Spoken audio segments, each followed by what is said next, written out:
Oke, kita mulai ya anak-anak. Assalamualaikum warahmatullahi wabarakatuh. Warahmatullahi wabarakatuh. Ya, sorry ya agak pending. Ya. Oke, hari ini kita mau ngebahas beberapa soal di tahun 2016. Jadi ngikuti aja seperti yang kemarin ya. Soal nomor 1, ya, langsung aja biar lebih cepat. Pembuatan zat pengawet makanan yang namanya asam sitrat dapat dilakukan dengan cara fermentasi. Nah, ini lagi-lagi adalah soal yang mungkin sifatnya adalah hafalan.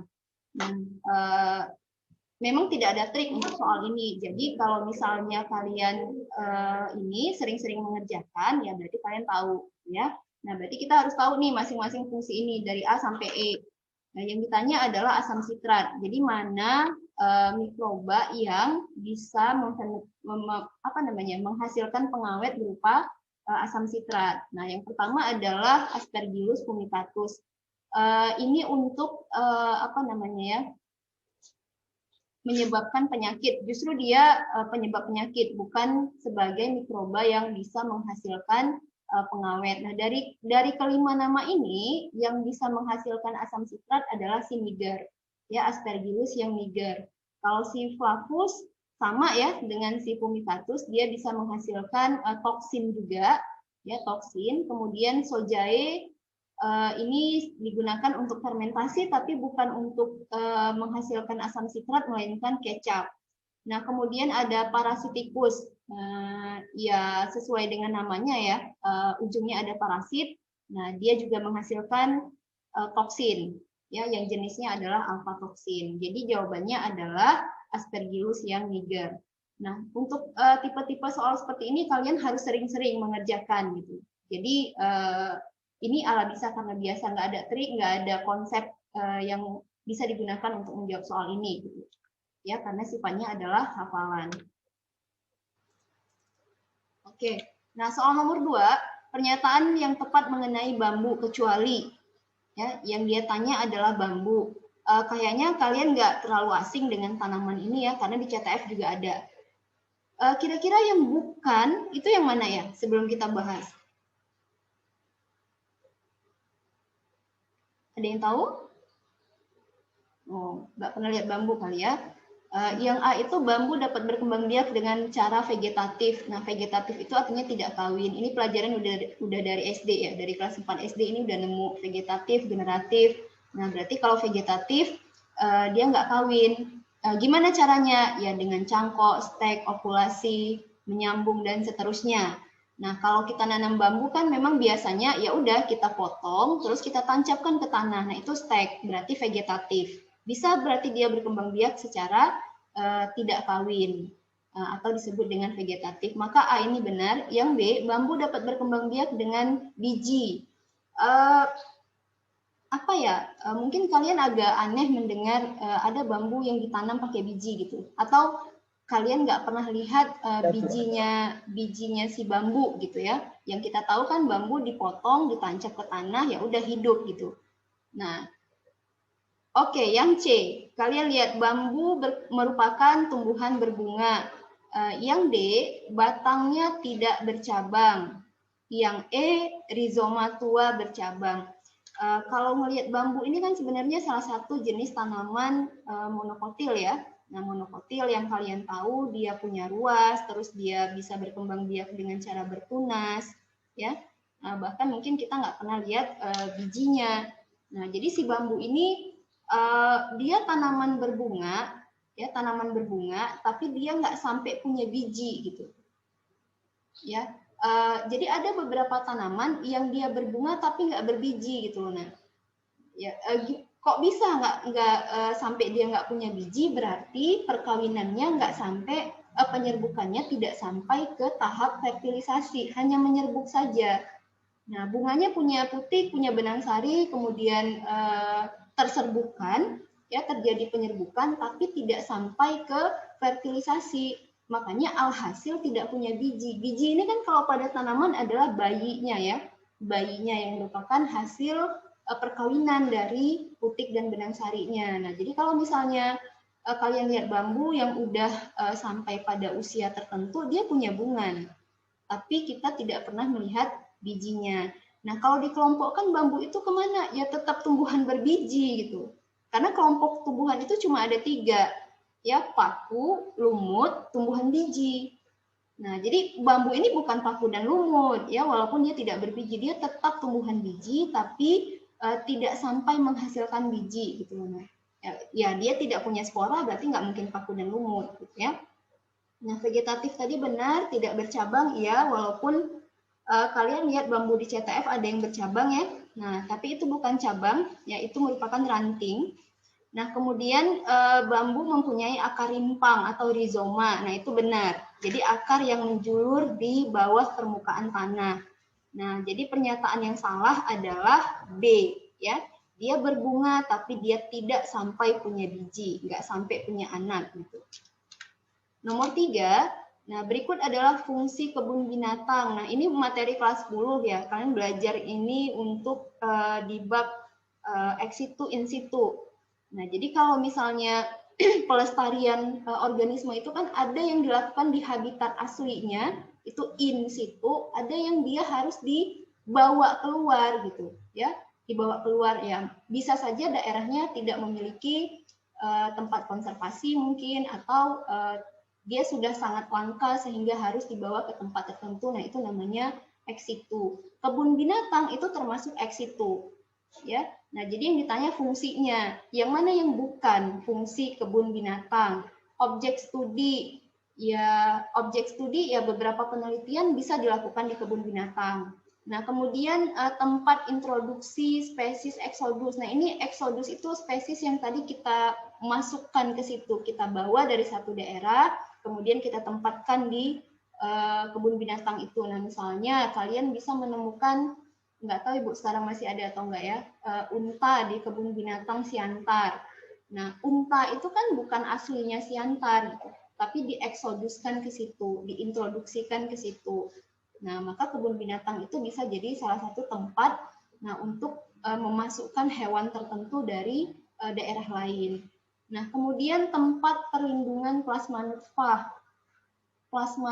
ini kan adalah kumpulan organisme, baik itu yang unggul maupun yang enggak. Jadi kalau misalnya kalian ke kebun binatang, kalian lihat ada di situ ada apa ya, hewan-hewan yang memang sudah langka, ada semut juga. Nah, itulah plasma nutfah. Jadi plasma nutfah itu di situ ada yang kita lindungi, di situ ada juga yang memang ya udah hidup aja gitu. Kalau di tanaman misalnya kalian lihat di kebun CTF itu ada bunga anggrek, ada bunga-bunga yang lain yang memang sengaja dirawat. Tapi ada rumput juga yang bisa hidup. Itu namanya plasma nutfah. Jadi gabungan antara organisme unggul dan organisme liar, itu plasma nutfah. Ya iya, kebun binatang kan punya itu. Nah, kemudian yang D adalah sumber keragaman genetik. Kalau dibilang sumber, maka tidak gitu ya. Jadi kebun binatang itu bukan tempat untuk kita mencari keragaman genetik. Misalnya kita mau mencari keragaman genetik dari burung merpati, yang nggak ada. Nah, kebun binatang itu hanya menyediakan ya udah beberapa sampel, ini kebetulan ada burung merpati, ya udah gitu. Tapi kalau kita mau cari apa saja keragamannya, ya nggak bisa gitu ya. Kalian harus mencarinya mungkin di Taman Nasional atau Suaka Marga Satwa atau tempat pelestarian ex situ yang lain. Objek wisata jelas sebenarnya saya, ya karena kalian juga suka main-main, misalnya dulu waktu kecil ke kebun binatang, maka itu adalah salah satu fungsi dari kebun binatang sebagai objek wisata. Nah, jadi yang bukan adalah yang D, ya. Nah, nggak bisa kita nyari sumber keragaman genetik di kebun binatang, enggak, karena di situ cuman ada beberapa sampel saja dari beberapa hewan. Nah, kalau misalnya ada yang kebetulan kayak tadi langka diintroduksikan ke situ, ya udah nggak apa-apa gitu. Ya. Oke, nomor 4. Kalau ada yang mau bertanya silakan ya. Nomor 4, berikut adalah komponen penyusun trakea pada insekta. Dibaca bagus-bagus soalnya trakea pada insekta, bukan trakea pada manusia. Ya, kalau manusia kan juga punya trakea ya, salah satu saluran pernafasan pada manusia. Sama ya, insekta biasanya sih dia suka ngambil sampel tuh pada belalang. Nah, kalau anak kecil dulu nggak tahu kalian masa kecilnya bahagia atau enggak ya, suka meretelin belalang gitu. Kalian lihat tuh belalang itu di bagian belakangnya tuh punya lubang-lubang. Ya, itulah trakea. Nah, jadi kayak mana dia bernafas ya dari situ, ya. Nah, apa saja komponennya itu kan yang ditanya di soal, apa saja komponen dari trakea? Trakea itu kalau kita lihat hanya lubang. Kalau kita masuk ke dalamnya, oh rupanya ada trakeolusnya. Ya, oh rupanya ada spirakel-spirakelnya.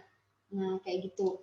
Nah, di pilihan jawaban kita itu spirakel berarti benar ya. Ada trakeolus berarti benar. Nah, kemudian di sini ada pilihan trakea, trakeolus udah pasti benar. Spirakel tadi ada di gambar, kita lihat. Nah, kemudian ada istilah stigma di situ ya. Nah, stigma itu adalah nama lain dari spirakel.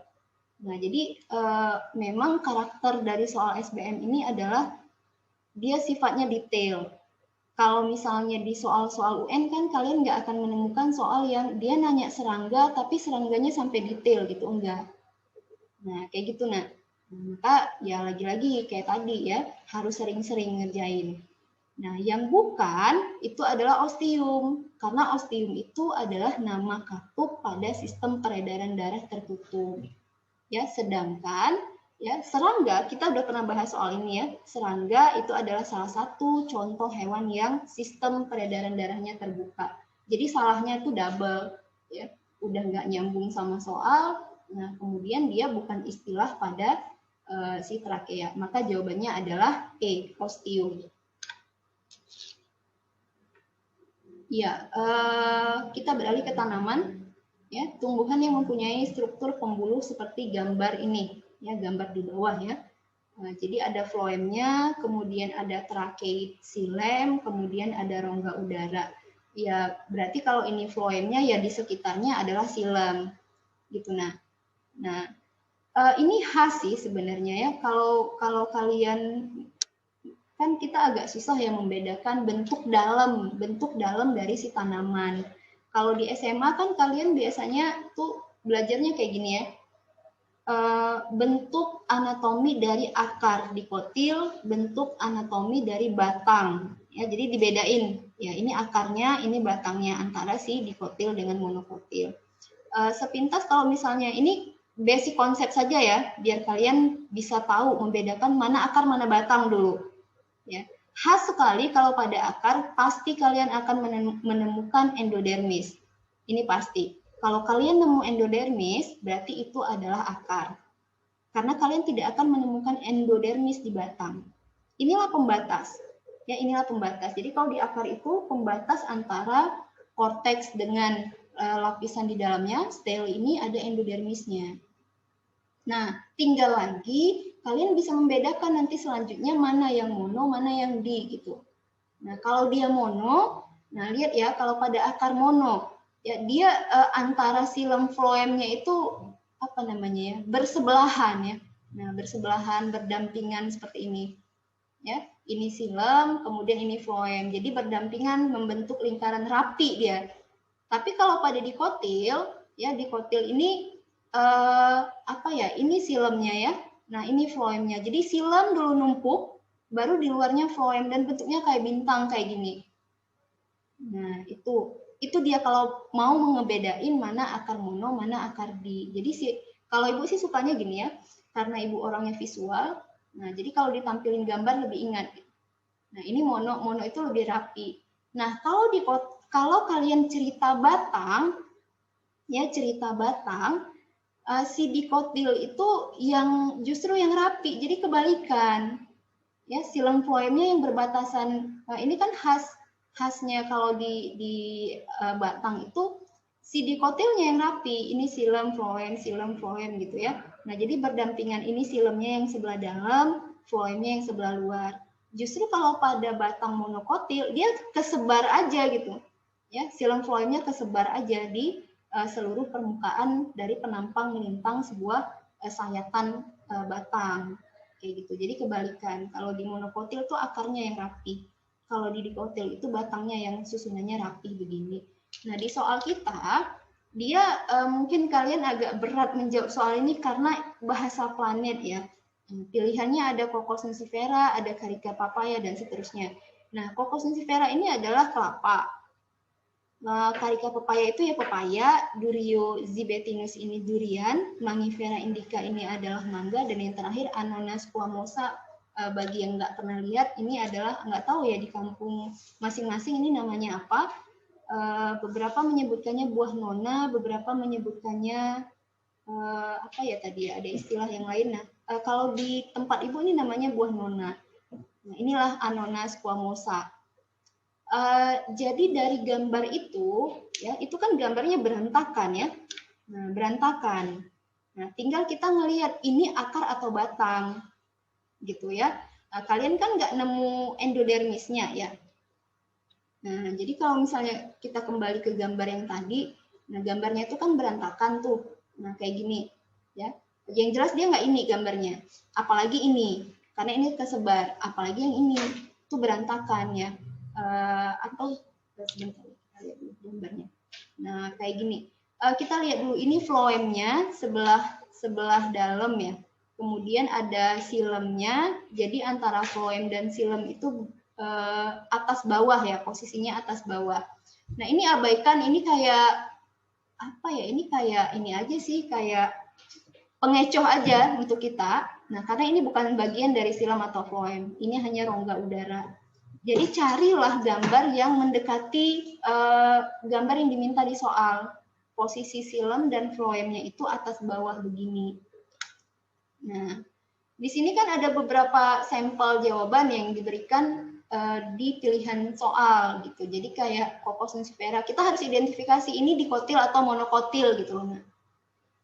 Ya, yang monokotil yang mana? Yang Cocos iya, Carica iya. Nah, selebihnya adalah dikotil. Ya, selebihnya adalah dikotil. Nah, di situ dibuat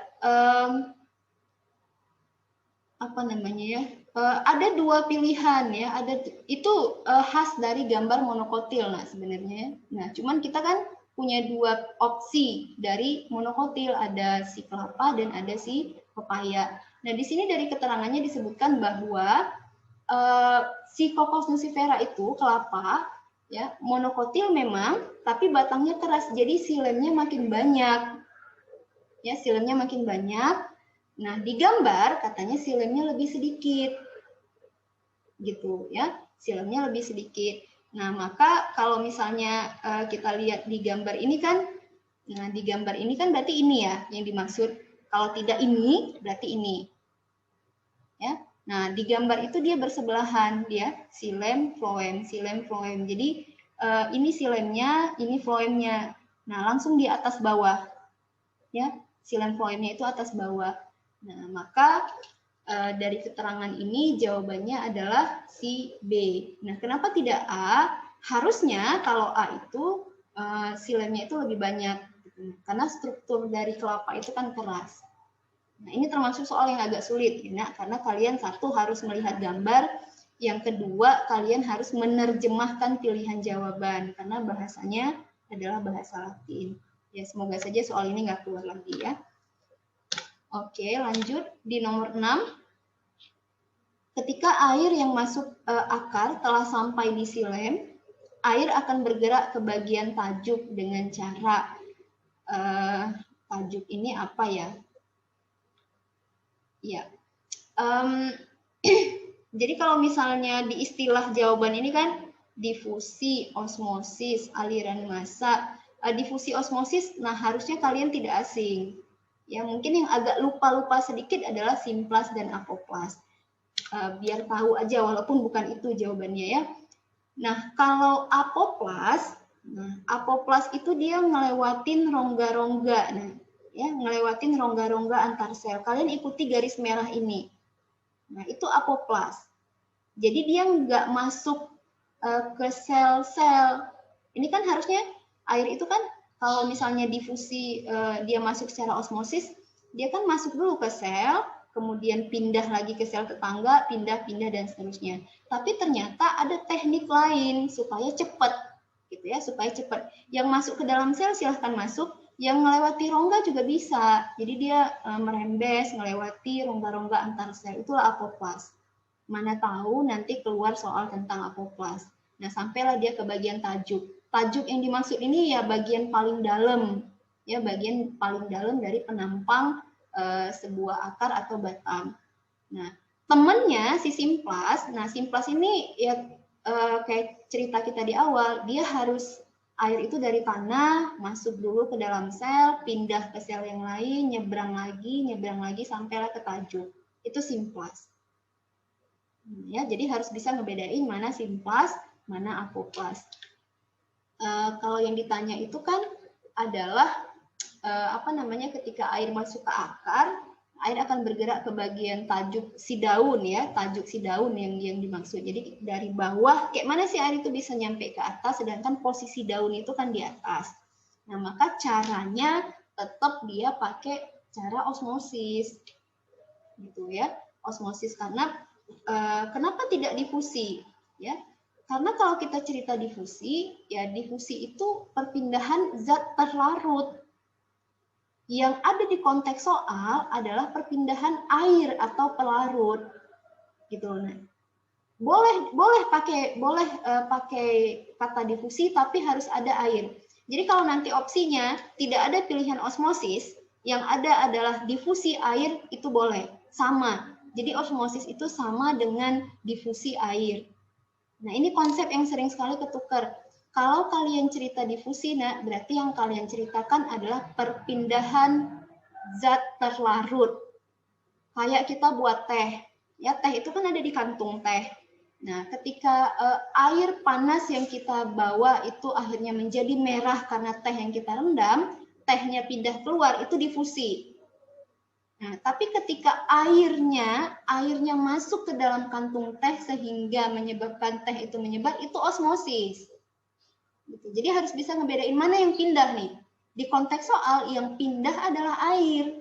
Maka jawabannya osmosis bukan difusi. Tapi kalau nanti konteks soalnya ketika sebuah pohon menyerap unsur X, maka perpindahannya itu terjadi secara apa? Difusi. Nah, bukan osmosis, karena yang dia ceritakan adalah zat terlarutnya. Ya, oke, paham ya Ibu Rasa? Nah, kemudian nomor 7 berdasarkan gambar di bawah ya, hormon yang berperan. Nah, ini soal kelas 3 nih harusnya tahu. Jadi hormon apa saja yang berperan di awal proses perkecambahan. Nah, harusnya udah langsung bisa tebak dong. Nggak mungkin asam traumalin, nggak mungkin asam absisat. Ya, jadi singkirkan semua yang ada jawaban asam traumalin, asam absisat. Ya, tinggallah dua pilihan.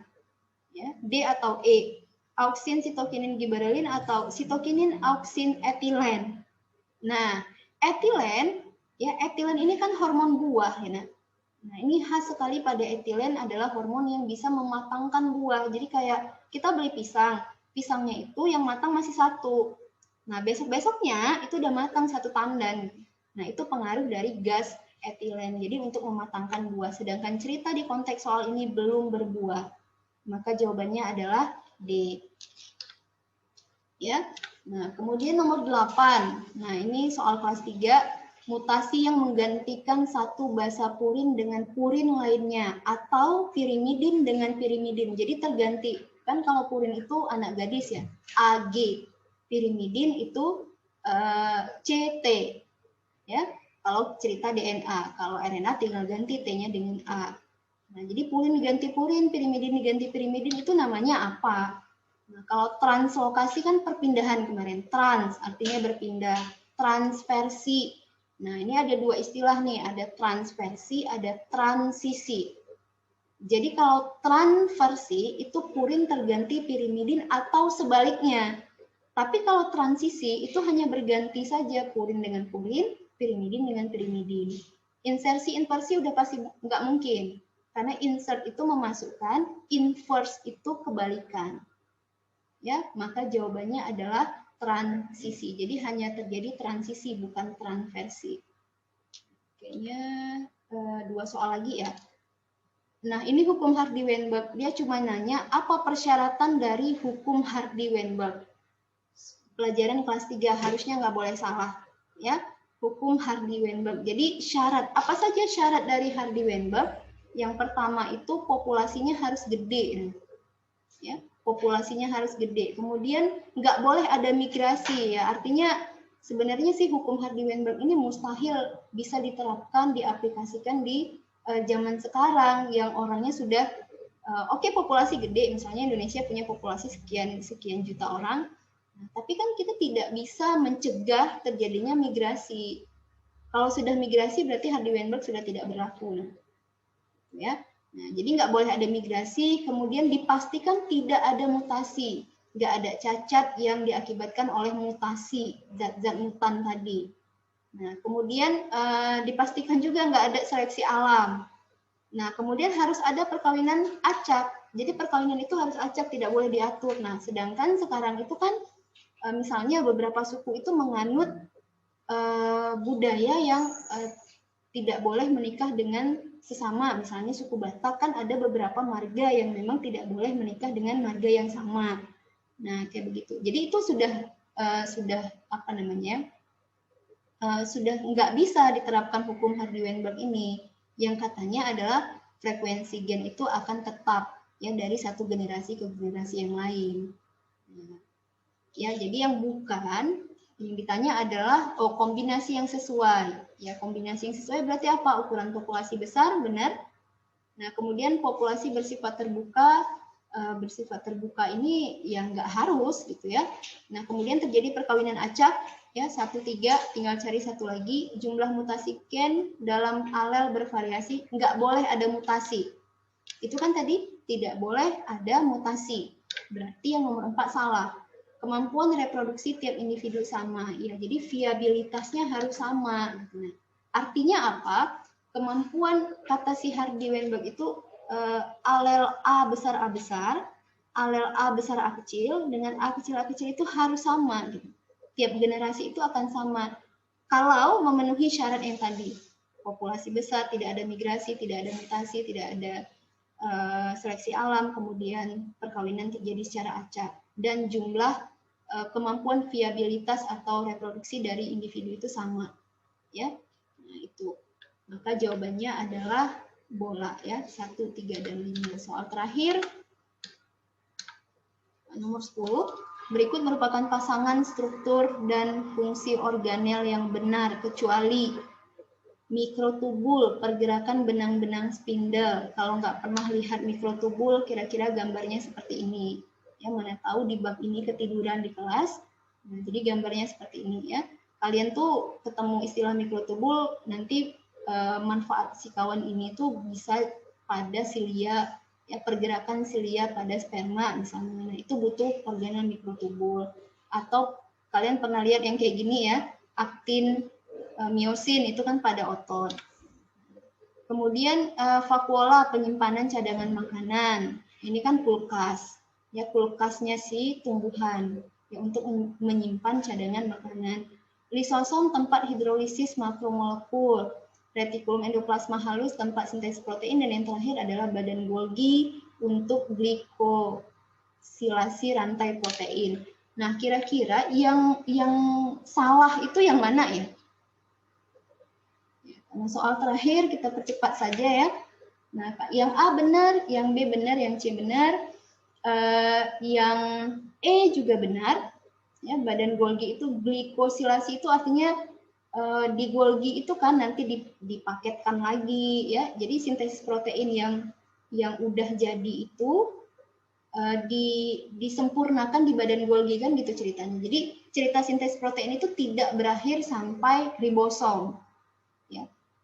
Dipaketkan di RE, kemudian dikirim di Golgi, ya dialamatkan. Di Golgi itu dialamatkan, ini protein udah dibuat, mau dibawa kemana? Ke sel mana? Atau mau dipakai sendiri oleh selnya?